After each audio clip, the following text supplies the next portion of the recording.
Os mestres Zen usam a palavra Satori para descrever um momento de insight, um momento de mente vazia e presença total. Embora Satori não seja uma transformação duradoura, agradeça quando ela surgir, porque terá uma amostra da iluminação. Isso já pode ter acontecido muitas vezes, sem que você soubesse o que significava e como era importante. A presença é necessária para tomarmos consciência da beleza, da majestade e do aspecto sagrado da natureza. Você alguma vez contemplou o espaço infinito em uma noite clara? Estarrecido por sua calma, absoluta e incrível vastidão? Já escutou de verdade o som de um riacho, numa montanha na floresta? Ou o som de um melro ao cair da tarde em uma tranquila tarde de verão? Para perceber tudo isso, a mente tem que estar serena. Você tem de se despojar por um momento da sua bagagem pessoal de problemas, do passado e do futuro, e também do seu conhecimento. Do contrário, você olhará, mas não verá. Ouvirá, mas não escutará. Estar totalmente presente é fundamental. Existe algo mais sobre a beleza das formas externas, algo que não pode ser nomeado, que é inefável, uma essência profunda, interna e sagrada. Onde quer que exista a beleza, essa essência interior brilhará de alguma forma. Ela só se revela quando estamos presentes. Será possível que essa essência sem nome e a sua presença sejam coisas idênticas e uma coisa só? Será que a essência estaria lá sem a sua presença? Vá fundo nisso. Descubra por si mesmo. Convertimos este no inconsciente a un sí consciente y aceptamos la forma de este momento como es. Abandonamos la resistencia porque hemos reconocido que la resistencia contra la vida es demencia. ¿Y dónde está la vida? Aquí, siempre, ahora, aquí. Una nueva relación con el ahora, una nueva relación, una relación abierta y amistosa con la forma de este momento, sea lo que sea. Esta es la práctica espiritual más eficaz que hay y la más simple. Continuo alineamiento con la forma del momento presente. Si es así, aceptar lo que es. Y si acción es necesaria, se puede actuar. La base de la acción eficaz es estar alineado con la vida. Entonces cada acción es mucho más eficaz que la acción que viene de la negatividad que va con el no. Es quizás demasiado simple casi para la mente, que quiere una práctica espiritual más complicada. Que dame la práctica más complicada, la más especial, y dime cuánto tiempo va a durar, cuántos años necesito para llegar. Ok, te doy esa práctica, está aquí, contiene 50 pasos. Cada paso es medio año y llegarás dentro de 25 años a la meta. ¡Ah, qué bien! Gracias. Ahora, los próximos 25 años puedo practicar cómo llegar al futuro. Esto le gusta al falso yo. Le da algo de comer. ¡Qué bien! me dá tempo. Porque Dios dice, dame tiempo para llegar. Y aquí esa práctica no requiere tiempo. Aceptar este momento como si lo hubieses elegido. Esta práctica no requiere tiempo. No necesito un día, un año o 2 minutos para esa práctica, solamente este momento. Aceptar cada momento, lo llamamos cada momento, pero es siempre el mismo momento que tiene formas diferentes. Aceptar cada momento como si lo hubiésemos elegido, porque el universo ha producido, la totalidad del universo ha producido la forma de este momento. No puede ser otra cosa, porque es. No se puede discutir con es. Es una locura discutir con es. Lo que es, ya es. No es posible discusión, cada discusión es demencia. La naturaleza no tiene discusión con es. El árbol, la flor, el animal vive todavía en esa alineación, pero inconsciente. Nosotros hemos perdido la alineación con la vida y ahora la estamos encontrando otra vez y ahora es mucho más profunda que antes, cuando era nuestro estado normal en el llamado paraíso de la mitología.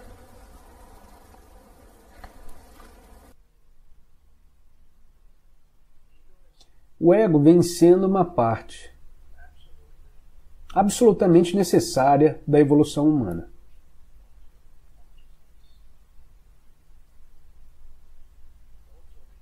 Aliás, nós precisamos saber, antes de falarmos mais sobre isso, quando falamos do ego, não confundir o ego com o que eu chamo de identificação com a forma. Todos têm uma identificação com a forma que significa você tem uma forma física e uma forma psicológica. A pessoa, a criação da pessoa no nível da mente e das emoções. E a sua forma física e psicológica tem o seu lugar.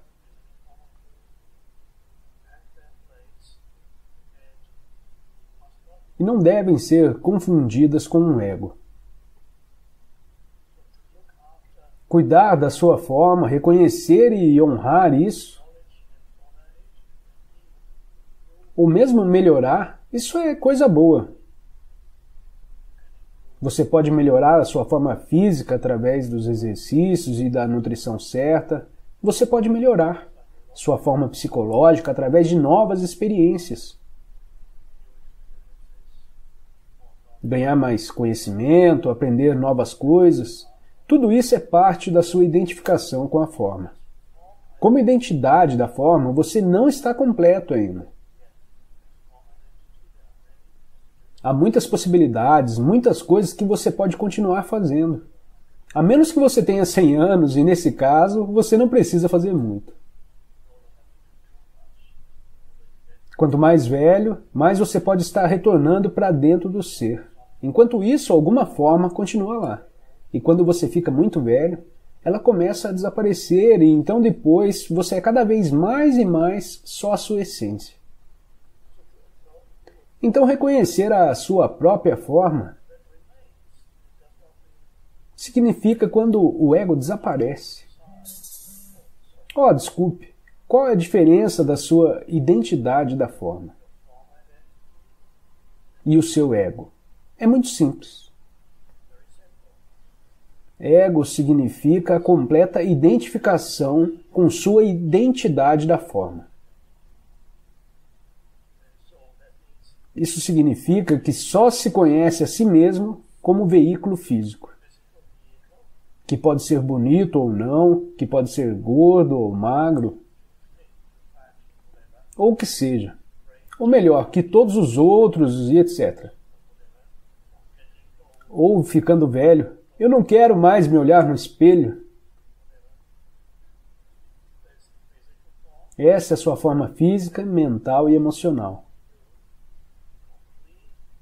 E essa completa identificação com a identidade da forma é o ego. Então é importante, quando se fala sobre o ego, definir o que se quer dizer. Às vezes as pessoas discutem sobre o ego, uma pessoa entende uma coisa sobre essa palavra e a outra pessoa tem um entendimento bem diferente. Então é importante sabermos em qual sentido usamos a palavra ego. Agora, quando digo a completa identificação com a identidade da forma, o que essa identificação significa? Essa identificação significa que você deriva o seu senso de eu exclusivamente do corpo.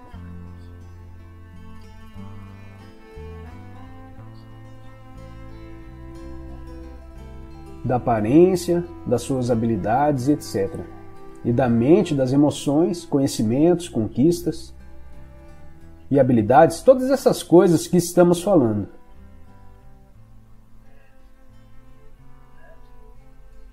E isso é algo inevitável à medida que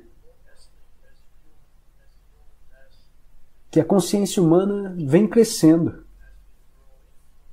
Por milhares de anos, a habilidade de pensar cresceu.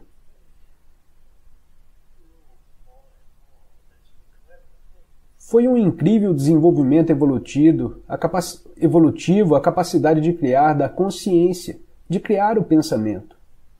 O que aconteceu então foi que os humanos, antes do surgimento do pensamento, humanos viveram em um estado de conexão com o ser, com o todo. Então, muito gradualmente, eles começaram a pensar, e mesmo quando começaram a pensar, ainda não era um problema. Era uma coisa maravilhosa. Alguns antropólogos, e eu acredito que estão corretos, quando dizem que quando os humanos começaram a pensar, que é algo que está linkado com o surgimento da linguagem. Muito do pensamento são palavras na sua mente. Então surgiu a linguagem, e à medida que crescia mais e mais, a habilidade de pensar crescia mais e mais. Alguns antropólogos dizem, e eu acredito que estão corretos, os primeiros humanos naqueles tempos em que o pensamento surgiu, acreditavam que os deuses falavam com eles, porque ouviram essas vozes na sua cabeça, então eles interpretaram seus processos de pensamento como mensagens de Deus ou de deuses que podem ter dito: agora vai lá e mate aquelas pessoas naquele povoado. Talvez. Mas talvez ainda não estivessem chegando a esse estado, onde sentiram a necessidade de matar pessoas no povoado vizinho, que surgiu mais tarde quando eles começaram a se identificar mais e mais com as estruturas de pensamento em suas mentes. E o ego coletivo se desenvolveu antes do ego pessoal. O ego pessoal foi um estado posterior de desenvolvimento. Então a capacidade de pensar surgiu gradualmente. Cresceu mais e mais e suas consciências caíram mais e mais em suas mentes, em seus pensamentos. Gradualmente eles perderam essa sensação como um enraizamento, como ser, e esses foram os estados iniciais do ego se formando.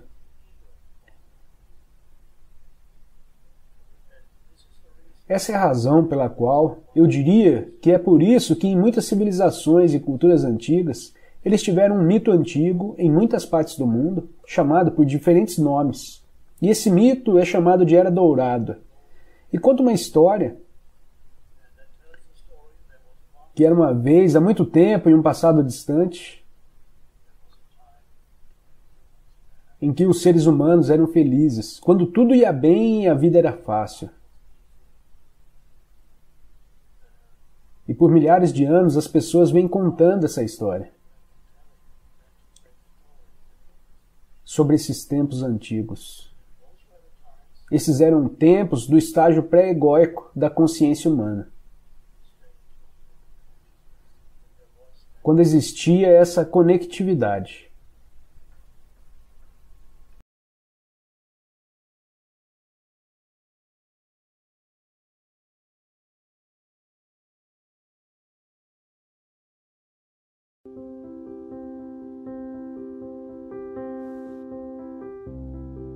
Pessoas chegam, pessoas vão, coisas aqui e lá. De repente, à medida que estabelecemos o alinhamento interior com o agora, surge algo dentro de nós que não tem nada a ver com a forma que o momento apresenta. E ela emerge porque permitimos que esse momento seja como é.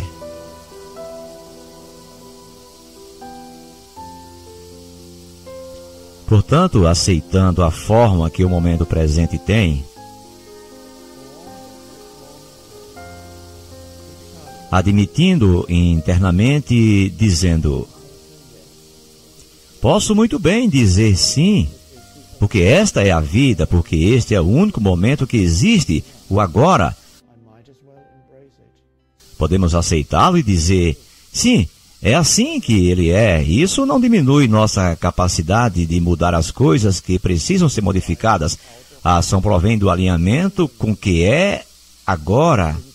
Por isso podemos estar alinhados com a chegada de algo desagradável. Por exemplo, se a comida estiver esfriando, podemos levá-la de volta à cozinha e dizer: esta comida está fria, por favor, será possível aquecê-la de novo? Não há nada de mal nisso. Essa foi uma ação originada do alinhamento, mas a mesma ação também pode partir de uma resistência interior àquilo que é. Então, de cara, o eu se manifesta. Um eu rabugento que reforça a si mesmo pelas queixas. Ou seja, é a mesma ação, porém com um campo de energia totalmente diferente. Levamos o prato à cozinha e dizemos: o que é isso? Você não sabe esquentar a comida? Deveria ter servido isto quente. Nossa ação é de nos afirmarmos por meio da reclamação, para termos razão, para reforçar a ficção de nós mesmos. Agimos assim em relação a outros seres humanos que vai se defender e reagir, a fim de resistir à depreciação de sua noção de eu. Pois é assim que o ego tenta agir. Alguém diz que estamos errados, tenta depreciar a nossa ficção. E nós vamos nos defender.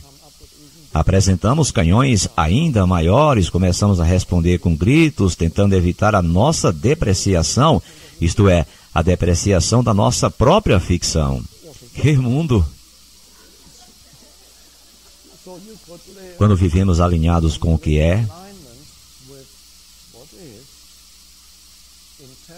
a inteligência se manifesta na nossa vida, e é bem maior do que o conhecimento acumulado pela mente, e que é a capacidade mental de analisar, solucionar questões intelectuais e palavras cruzadas.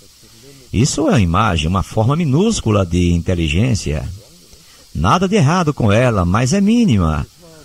É o que este mundo chama de inteligência. Memorizar, analisar, dar respostas rápidas, manipular os pensamentos, manter o maior número possível de números na cabeça.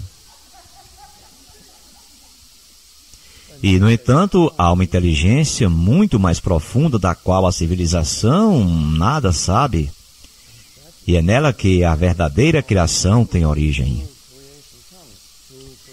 É dela que surge a criatividade e nós acessamos quando dizemos sim ao momento presente.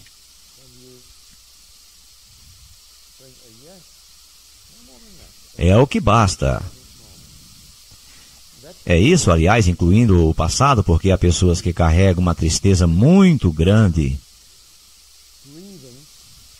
ou intenso ressentimento ligado a algo que aconteceu tempos atrás. Alguém ou alguma situação pode ter causado isso. E as pessoas ainda carregam muita tristeza. Como isso funciona quando eu digo que devemos aceitar o momento presente? Aceitar o momento presente como ele é agora inclui aceitar o passado, porque acreditamos que algo que aconteceu no tempo está interferindo de algum modo na nossa capacidade de viver ou de ser nós mesmos, ou de ser plenamente nós mesmos no momento presente. Talvez tenhamos perdido alguma parte do nosso corpo. Pode ser que alguém tenha nos mutilado há 10 anos atrás. Estejamos carregando esta tristeza. Então, o que acontece quando aceitamos o momento presente como ele é? Nós aceitamos como é. Com a falta daquele membro, é assim que ele é. E essa é a forma que o momento presente tem. E o admitimos como ele é. Então deixamos de ter a referência de que o passado foi causador de tudo isso. No nível da forma, é claro, é uma deficiência. Ela nos impede de ganhar o torneio do Wimbledon. Não podemos fazer isso. Sim, no nível da forma. Talvez esse fato tenha imposto uma limitação em nossa vida. Porém, o mundo está cheio de limitações inerentes à forma. Se não for uma limitação, será outra. Portanto, não há nenhum momento presente que não tenha certas limitações. Até mesmo o barulho que vem de vez em quando da base aérea pode ser considerado um tipo de limitação. Se não tivermos uma boa noite de sono, porque o nosso colega ronca, vamos considerar isso uma limitação relativamente pequena em nossa vida, mas existem as grandes limitações, e isso também tem a ver com o mundo da forma. E é isso que o mundo da forma faz. Podemos trocar as limitações, é claro que é possível melhorar a nossa vida no nível da forma. Não há nada de mal nisso, desde que não estejamos buscando nós mesmos ali. É bonito brincar com as formas na vida. Agora vou ganhar dinheiro, vou me dedicar a isso. No entanto, não devemos esperar que só seremos alguém quando conquistarmos o que desejamos. Ser alguém não é algo a ser obtido por meio de dinheiro ou do futuro. Portanto, podemos brincar com o mundo da forma.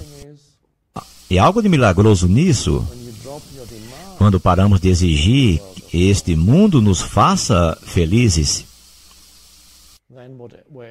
Não importa onde estamos, nem a situação que estamos vivendo, nem as pessoas que encontramos, nem o lugar onde estamos indo, considerando tudo muito satisfatório. Porque tocamos dentro de nós, que é mais profundo do que o movimento do pensamento, que é mais profundo do que a forma. O movimento do pensamento ainda é forma. Será então que tudo se resume ao simples fato de aceitarmos internamente o momento presente? Sim, mas necessitamos de um certo grau de presença para sermos capazes de aceitar o presente como é.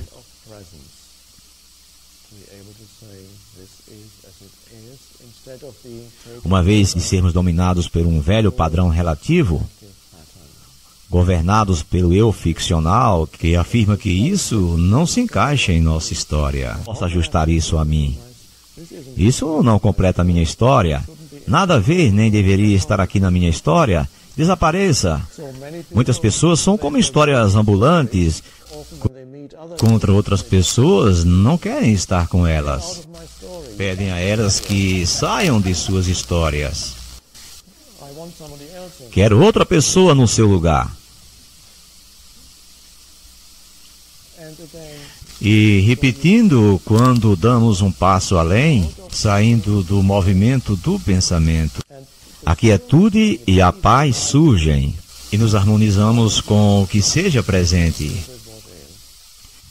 Isso é tudo, ficamos em harmonia com o que existe. Não importa que forma tenha. De qualquer jeito, isso vai mudar logo, logo. E há pessoas que estão paralisadas há anos, em geral, por causa de um padrão de resistência interior que as mantém presas naquela situação. Esse padrão diz: quero sair desse lugar horrível em que estou. No entanto, todos os dias elas vão para o escritório e repetem isso, a mesma energia está ali, a mesma negatividade e resistência, e elas continuam ali onde estão. Portanto, existem pessoas, tradicionalmente as que trabalham em órgãos públicos, que carregam muita frustração. Não sei se isso ainda acontece, mas a gente é assim em todos os lugares, e as pessoas sempre se perguntaram: por que estou parado aqui nesse emprego chato, com todas essas pessoas insuportáveis que não param de me pedir alguma coisa, e 25 anos depois elas ainda estão paradas ali reclamando, até ouvir a mensagem de que é possível viver de outra maneira, que podem dizer sim. Não dizer sim a alguma história ou pensamento como: tudo bem, posso aceitar, eu passei 25 anos nesse escritório pavoroso e que provavelmente vou passar mais 10 anos aqui. Também posso dizer sim porque li num livro por aí. Não, isso não tem nada a ver com aceitar algum tipo de história sobre a nossa vida. Se estivermos na prisão e dissermos: posso muito bem admitir de que tudo deu errado em minha vida, estou aqui há 20 anos e tenho que ficar por mais 15, aceitar que sou um tremendo fracasso e dizer sim ao momento presente significa aceitar o presente momento, não alguma história.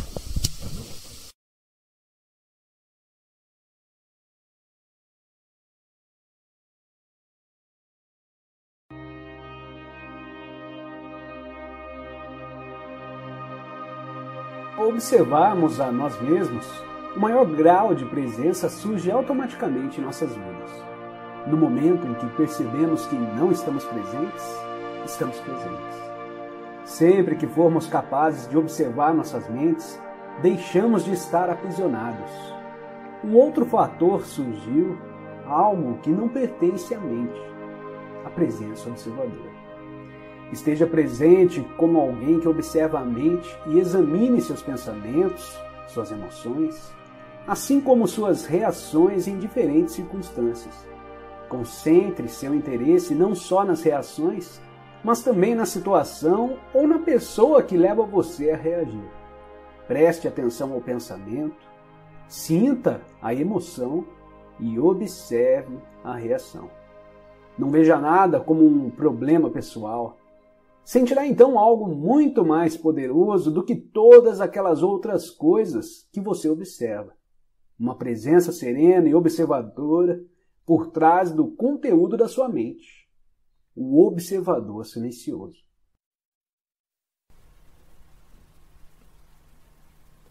Um outro aspecto do sofrimento emocional é uma profunda sensação de falta, de incompletude, de não se sentir inteiro. Em algumas pessoas isso é consciente, em outras, não. Quando está consciente, a pessoa tem uma sensação inquietante de que não é respeitada ou boa o bastante. Na forma inconsciente, essa sensação se manifesta indiretamente como um anseio, uma necessidade ou uma carência intensa. Em ambos os casos, as pessoas podem acabar buscando compulsivamente uma forma de gratificar o ego e preencher o buraco que sentem por dentro. Assim, empenham-se em possuir propriedades, dinheiro, sucesso, poder, reconhecimento ou um relacionamento especial para se sentirem melhor e mais completas. Porém, mesmo quando conseguem todas essas coisas, percebem que o buraco ainda está ali e não tem fundo. As pessoas veem, então, que estão realmente em apuros, porque não podem mais se enganar. Na verdade, elas continuam tentando agir como antes, mas isso se torna cada vez mais difícil. Enquanto o ego dirige a nossa vida, não conseguimos nos sentir à vontade, em paz ou completos, exceto por breves períodos, quando acabamos de ter um desejo satisfeito. O ego precisa de alimento e proteção o tempo todo. Tem necessidade de se identificar com coisas externas, como propriedades, status social, trabalho, educação, aparência física, habilidades especiais, relacionamentos, história pessoal e familiar, ideais políticos e crenças religiosas. Só que nada disso é você. Levou um susto? Ou sentiu um enorme alívio? Mais cedo ou mais tarde, você vai ter que abrir mão de todas essas coisas. Pode ser difícil de acreditar, e eu não estou aqui pedindo a você que acredite, que a identidade não está em nenhuma dessas coisas. Você vai conhecer por si mesmo a verdade. Lá no fim, quando sentir a morte se aproximar. Morte significa um despojar-se de tudo o que não é você. O segredo da vida é morrer antes que você morra e descobrir que não existe morte. Bem, digamos que você veja uma pessoa tendo uma atitude inconsciente na rua. Como você reage a isso? Podemos usar duas palavras, reagir e resposta. Do jeito que eu as uso, reagir significa que é uma reação karmicamente determinada. Resposta, você reage fora do condicionamento de seu campo emocional, mental. A resposta implica que você está presente e sua ação não é mais determinada pelo emocional mental, o condicionamento da pessoa. Existe uma inteligência superior, pode-se dizer. Bem, eu chamo de sabedoria. Mas, em outras palavras, existe uma inteligência superior que você pode, então, operar em sua vida diária. Uma inteligência superior que poderíamos chamar de sabedoria. Então, não é a inteligência convencional que você pode medir em testes de QI. Essa é uma versão muito limitada de inteligência. Há uma inteligência superior que entra através da presença, que lida de forma mais inteligente com qualquer situação na sua vida.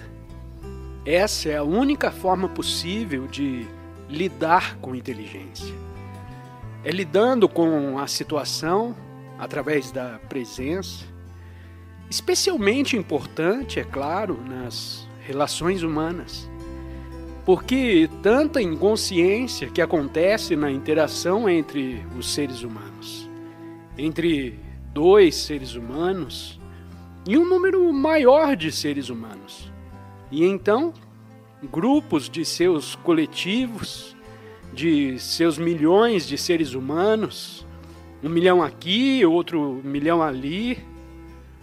Ou você pode ver, quando olha para a política e assuntos, então, o que está acontecendo no mundo? Há muito pouca inteligência na maneira como eles lidam com as coisas. E você ficaria surpreso como eles podem ser tão míopes e, finalmente, para usar uma palavra simples, estúpidos. Mas essas pessoas têm diplomas, eles têm diplomas universitários. Como eles podem ser tão estúpidos? Bom, porque eles só ativaram uma versão muito limitada da inteligência. Uma inteligência que você pode medir em testes de QI, isso não é suficiente. Bem, você me desculpe, eu não quero ofender ninguém que tem um QI muito alto, ou seja membro disso ou daquilo. Há uma organização chamada Mensa, acredito que sim. Se você tem um QI alto, você pode ser um membro disso. E isso é bom para a sua identidade, é claro. Então, eu não quero tirar nada de você. Mas isso não é uma inteligência real.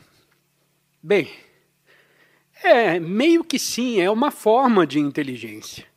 Mas é uma forma relativamente baixa de inteligência.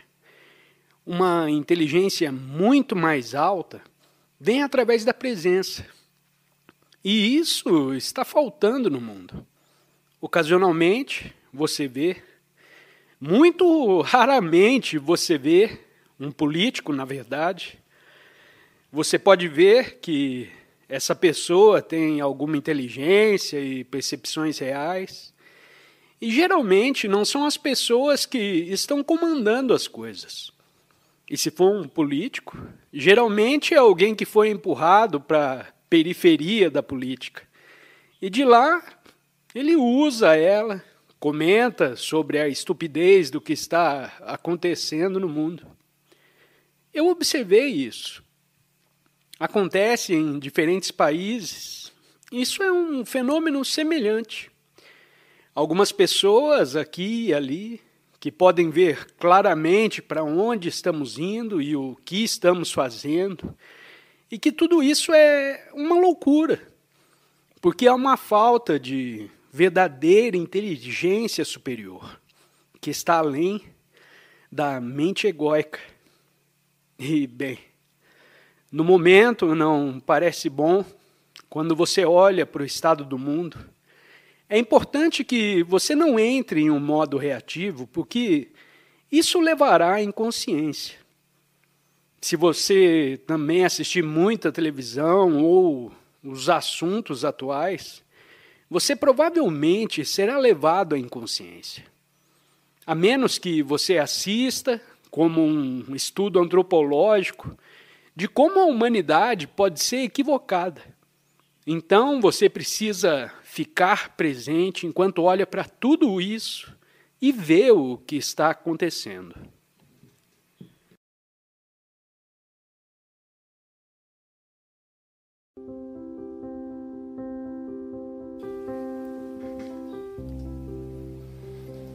Posso entender o desapego aos objetos, mas não consigo compreender o desapego aos meus filhos ou família. Como alguém pode ser desapegado daqueles que amamos?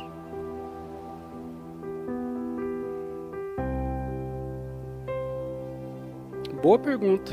A questão, eu posso entender o desapego às coisas.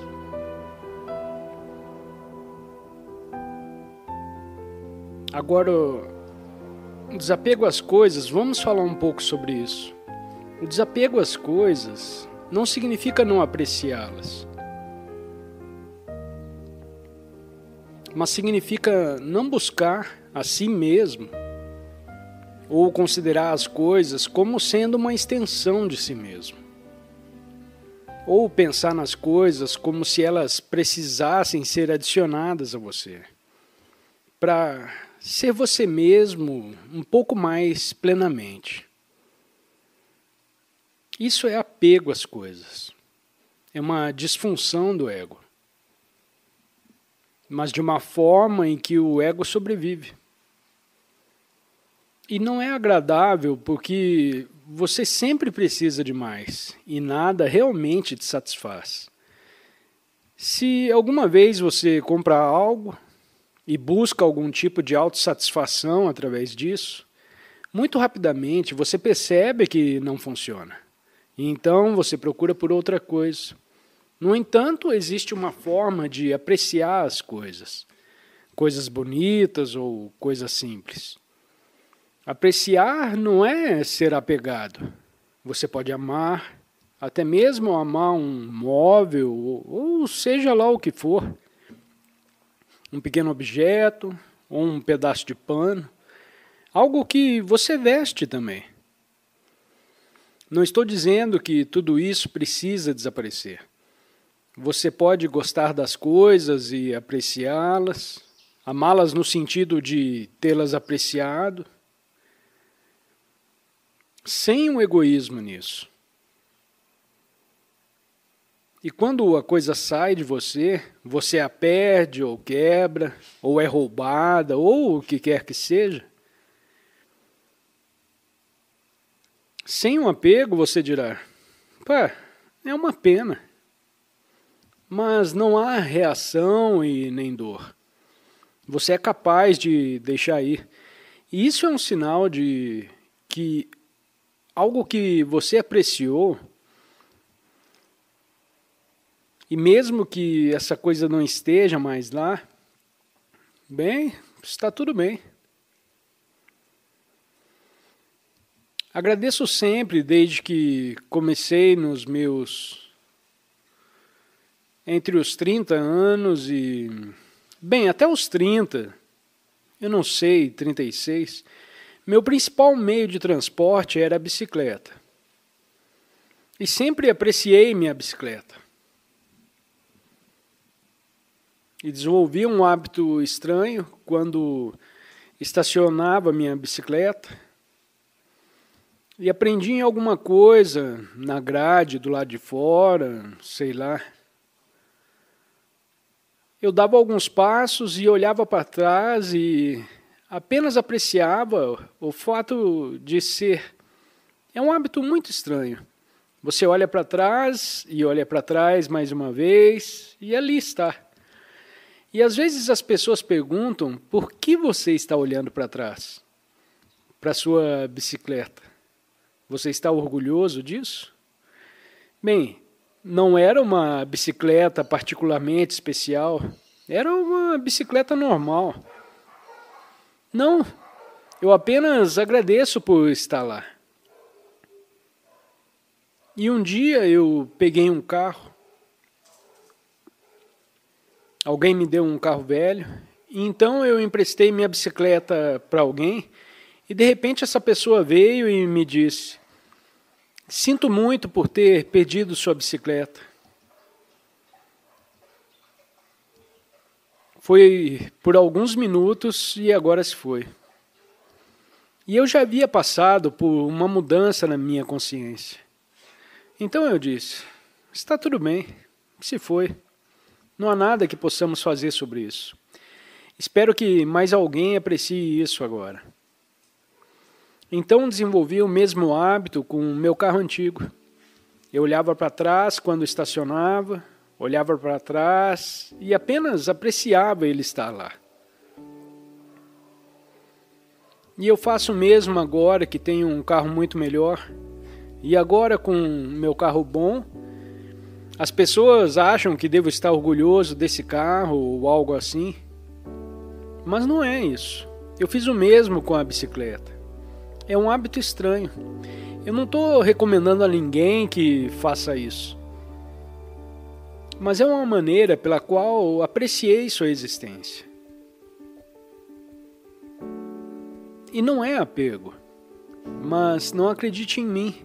Mas a realidade do apego só aparece quando desaparece.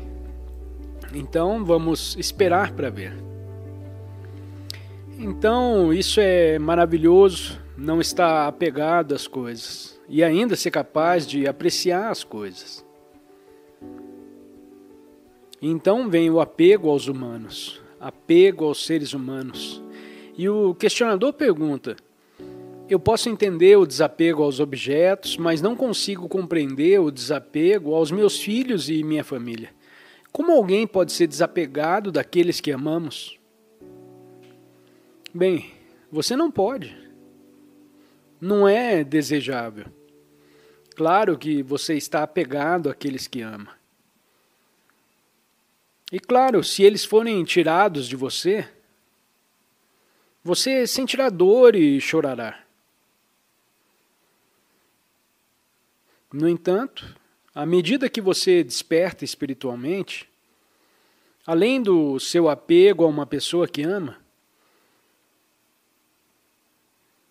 há um nível mais profundo também presente, no qual você se relaciona com essa pessoa, não através da emoção ou do físico, mas mais profundamente através da presença. Você sente a presença deles, você sente além da emoção.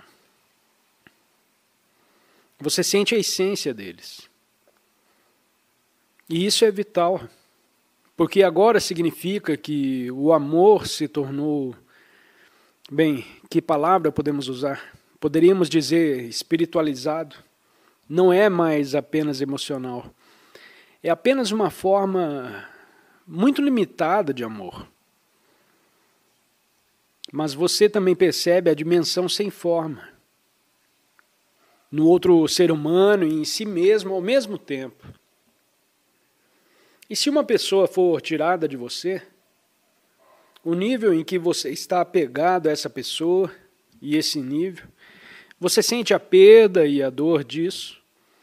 E ao mesmo tempo, existe um nível mais profundo presente, no qual você percebe aquilo que não está sujeito à morte.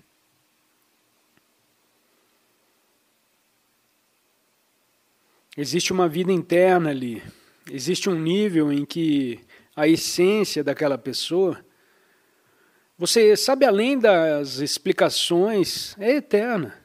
A essência de quem eles são, e você pode sentir isso em si mesmo. Mesmo quando chora, quando uma pessoa morre, alguém que você ama. Então não estamos almejando o desapego daqueles que amamos. Mas o que almejamos é ir mais fundo em nosso amor. Para que não haja apenas um nível emocional ou físico, mas um nível mais profundo de verdade. Em última análise, isso é o verdadeiro amor.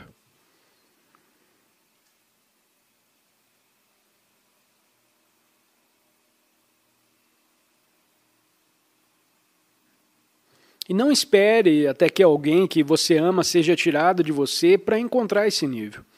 Encontre esse nível enquanto eles estão aí com você. Mas não o procure no outro. Encontre em você mesmo. Todo o ensinamento aqui é sobre isso. Encontre-o em si mesmo e depois olhe para o outro, sinta-o, reconheça-o também no outro.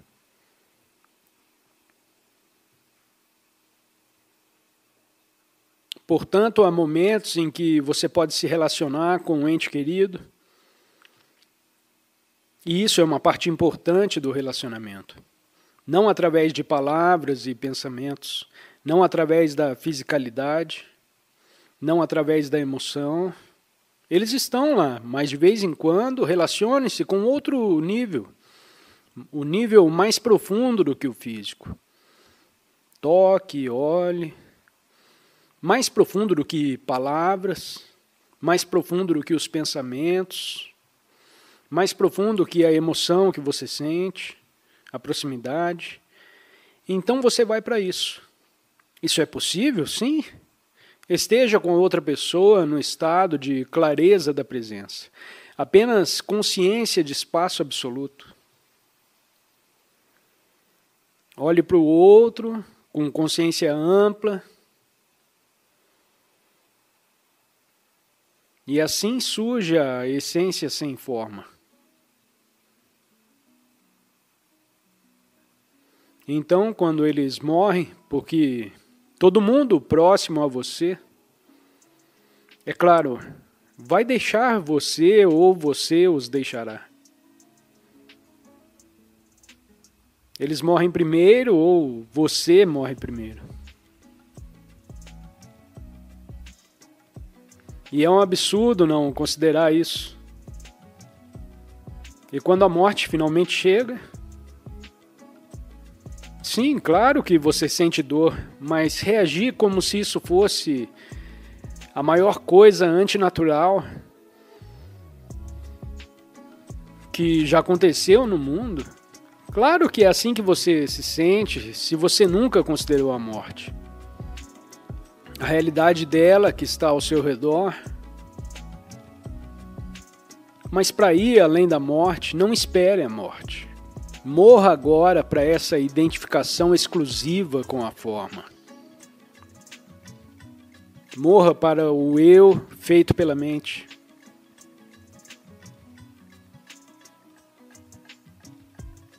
E então, quando a morte chegar, você chorará e sentirá uma profunda paz ao mesmo tempo. Parece quase paradoxal, mas eu já passei por isso. E conheço outros que passaram. Você chora e sente uma paz profunda ao mesmo tempo.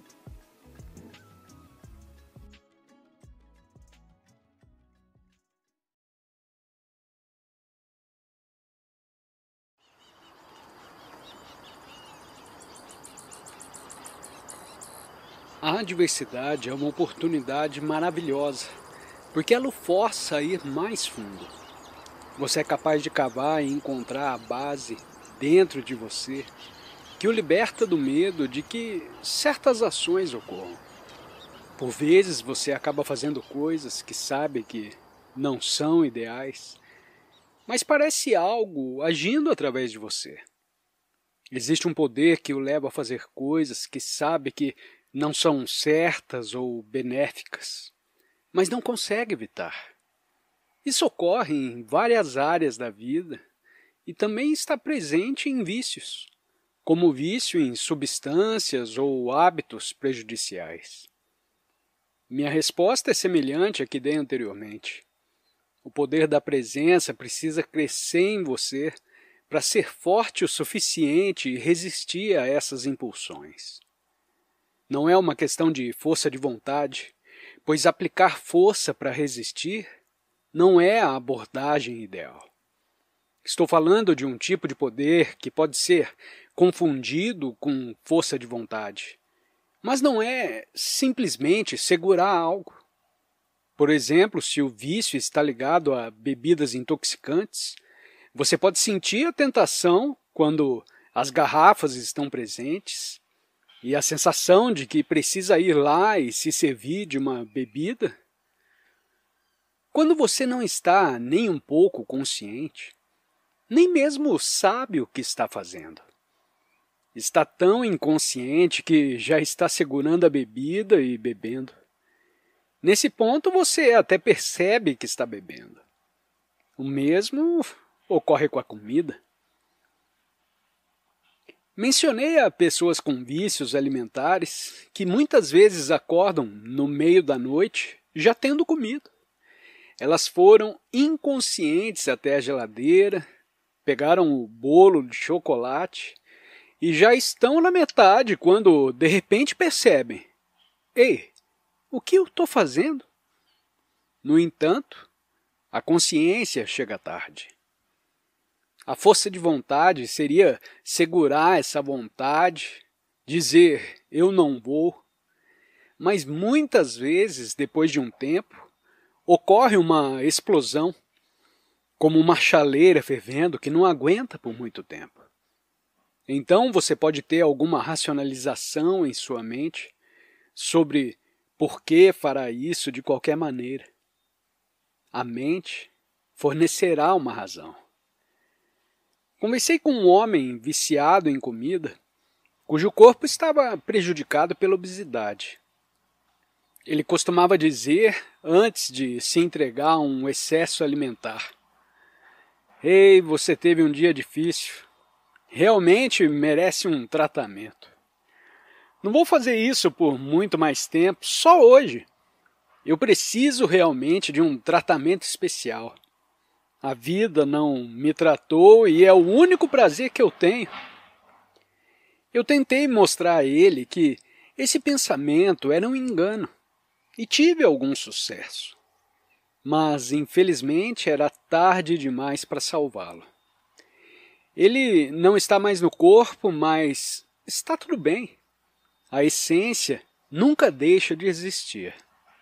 Ele provavelmente reencarnará agora, talvez para aprender alguma lição. Como mencionei ao primeiro questionador, pratique o poder da presença quando não estiver particularmente tentado por nada. recomendei a prática de sentir a presença permeando cada célula do corpo, a consciência interna, e dessa forma haverá presença suficiente. Quando o impulso vier, use-o. Não diga para ir embora, pois ele não irá embora. Ele virá de qualquer maneira. Observe o impulso, perceba que não é algo bom, e se houver consciência suficiente, use-o sempre que o impulso surgir. Essa é a sua prática espiritual especial. Em vez de tentar se livrar dele, dê as boas-vindas ao impulso e veja como é uma prática espiritual especialmente projetada para você. Transforme isso em prática espiritual. Primeiro perceba que é uma oportunidade para praticar. A primeira coisa a fazer é adiar, não obedecer ao impulso imediatamente, mas atrasá-lo. Assim, quando sentir o impulso, diga: aqui está a minha próxima prática espiritual. Vou atrasar a ativação desse programa na TV por 3 minutos. Durante esses 3 minutos, observe o impulso em você. É uma forma de energia. Perceba que está lá como um pequeno gremlin ou algo do tipo. Nesse momento, introduza um intervalo de tempo antes de ceder. O espaço pode ser uma prática útil. Você não está dizendo que não cederá. Em vez disso, nos próximos 3 minutos, vou observar você. E você brilha a luz da consciência sobre esse impulso, que é uma forma de energia. Pode se manifestar como uma emoção ou invadir perigosamente sua mente, tentando explicar por que você deve ceder, como expliquei ao meu amigo. Pensamentos podem surgir, explicando que você deve seguir esse impulso, e é nesse momento que você precisa estar presente e consciente o suficiente para não acreditar em todos os pensamentos que surgem. Observe o pensamento reconhecendo e reserve 3 minutos para essa prática espiritual interessante. Durante esses 3 minutos, observe o crescimento da sua consciência aplicando a situação. Após esse tempo, veja como se sente. O impulso pode não ter se dissolvido completamente, mas provavelmente ainda está presente. Nesse ponto, avalie se você tem força suficiente para mais 2 ou 3 minutos. Fortaleça sua consciência. E ao atingir 5 ou 6 minutos, observe o que acontece.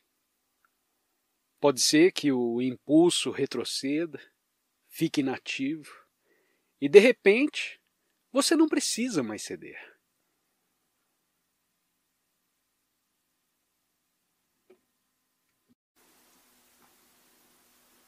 A vida que você é vai além da própria consciência que você tem, permeando todo o corpo e indo muito além. É também a vida que ela é. Se você sentar, o mesmo se aplica a uma pessoa que está morrendo. Isso pode ser uma experiência muito dolorosa, especialmente se a morte parece chegar cedo demais. Mesmo em casos de uma pessoa idosa, pode ser doloroso. Se for uma pessoa mais jovem, alguns podem dizer que não foi feito para morrer. No entanto, quando você se senta com uma pessoa que está morrendo, pode significar para ela, claro, uma experiência diferente. Para a pessoa que está morrendo, se houver a menor compreensão de aceitação, rendição e quietude durante a vida, ela poderá acessar isso e ir muito fundo. Às vezes é mais difícil para as pessoas ao redor do que para a própria pessoa que está morrendo ou muito doente. Você precisa levar sua atenção mais profundamente. Digamos que você esteja sentado com sua irmã ou qualquer pessoa morrendo ou muito doente. A mente pode dizer que você deveria dizer algo ou fazer algo para ajudar. Mas, na realidade, não há nada que você possa fazer. No entanto, você pode ser, pode ir mais fundo no ser. Então é realmente um devir. Apenas sente ao lado da cama dela, ou segure a sua mão. Deixe de lado a ideia de fazer. Quando minha mãe estava adoecendo e seu corpo estava falhando com a idade, ela costumava me perguntar o que eu deveria fazer. E a resposta era: isso é agora, não há mais nada a fazer. Sempre era o velho condicionamento em sua mente, porque a mentalidade ocidental insiste em acreditar que pode sempre fazer algo para mudar a situação, para remediar a situação. Em hospitais, tudo é centrado em fazer, mas chega um ponto em que não é possível fazer mais nada. A mentalidade ocidental, muitas vezes, não compreende isso e continua querendo fazer, mesmo quando não é mais possível. Isso pode infligir mais dor, pois quer fazer algo, mas não sabe mais o que fazer. A mente ocidental não está confinada apenas ao Ocidente. Eu a chamo assim para simplificar, mesmo que agora até mesmo o Oriente tenha adotado essa mentalidade. No entanto, não é reconhecida no Ocidente como algo que exista ou seja valioso. Mas é crucial existir. E se você já cultivou isso antes da situação se tornar tão difícil, será uma ajuda. Mesmo para aqueles que nunca ouviram falar disso, ainda pode ser possível. Mas para aqueles que estão aqui, todos nós enfrentaremos a experiência de estar com alguém próximo que está morrendo. E claro, todos enfrentaremos, mais cedo ou mais tarde, o momento em que nossa própria morte se aproxima. Se até esse momento você não tiver explorado isso, nem sequer tocado nisso, pode ser difícil ir tão profundamente. No entanto, se você já teve essa experiência em sua vida, como todos vocês tiveram, e muitos de vocês mais do que tocaram nisso, então qualquer tipo de sofrimento extremo desse tipo, seja acontecendo perto de você ou para você, trará um enorme aprofundamento que o forçará a ir mais fundo. Você tem que se aprofundar em uma situação como essa. Se não for profundo, você vai sofrer enormemente. Mesmo se você for profundo, ainda sofre na superfície. Você chora, sente tristeza e dor, mas por baixo do sofrimento, você pode de repente sentir uma quietude, uma vastidão em si mesmo. À medida que o agora se torna cada vez mais minha experiência, comecei a questionar por que estar em um relacionamento com outra pessoa. Eu gostaria de saber mais como as coisas mudam quando estamos buscando um relacionamento. Observando a si mesmo em relacionamentos, você pode realmente encontrar as respostas para a sua pergunta. Pedir para encontrar alguma conclusão mental sobre a função dos relacionamentos quando você está presente ou acordado pode não ser tão útil. Muitas pessoas desejam saber a resposta, a razão pela qual estão aqui. Mas você pode observar como os relacionamentos funcionam em sua vida ou como os novos relacionamentos, se entrarem em sua vida, diferem dos antigos, quando você não estava presente, quando ainda não está conectado à fonte dentro de você, que é a dimensão transcendente, a quietude, a consciência. Você pode buscar algo da outra pessoa, Isso pode ser algo muito sutil ou não tão sutil. Quando você não se conhece como a luz da consciência, como uma realização viva, que não é difícil de alcançar, está aqui quando você se conhece. Mas quando isso fica obscurecido, você busca porque essa é a única fonte de verdadeira satisfação, paz e vitalidade. Se isso estiver bloqueado, você pode buscar através de outra pessoa, buscando algo que o outro ser humano não pode realmente te dar. Mesmo situações imaginadas como ter a estrutura certa para a vida, uma boa renda, um lugar para viver, um relacionamento adorável, poder viajar, não proporcionarão satisfação permanente. Será uma satisfação de curta duração, sempre seguida de insatisfação. Assim, na busca tradicional por relacionamentos, muitas vezes a busca de algo através do relacionamento, seja no prazer físico ou psicológico. Enquanto houver a busca pela conclusão através do outro, o relacionamento está condenado. À medida que a presença surge, a mente pode perguntar se ainda é necessário ou desejável um relacionamento. No entanto, a mente adora buscar respostas abstratas ou conclusões sobre relacionamentos. Mas isso seria uma limitação autoimposta. A vida não é algo para ser vivido com base em conclusões mentais e definitivas, mas sim experimentada e explorada continuamente.